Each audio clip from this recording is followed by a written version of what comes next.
लागता कदी ही दीवाना हो। अच्छा तो लागता तोके कदी दीवाना। तैनी सुनना कोच्चे में लगा के ओकरा पलाई कर रोजाना। फोटो के चूमे ले रोजाना हो।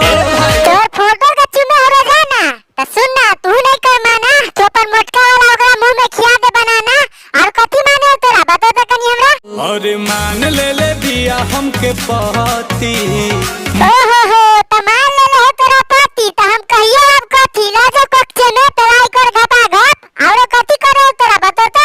मान ले बिया हमके पहती। समझलिया तो मान ले तोरा पति बेटी चोट के बेटा और की करे तोरा से बता ना। पगली देखावे अगरबत्ती। अच्छा तो पगली तोर देखावे अगरबत्ती तो तू लाजो कक्षे में ओकरा बुढ़िया में पिघला दे तू अपन मोमबत्ती।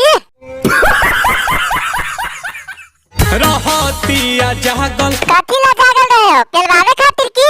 भइल बिया पागल।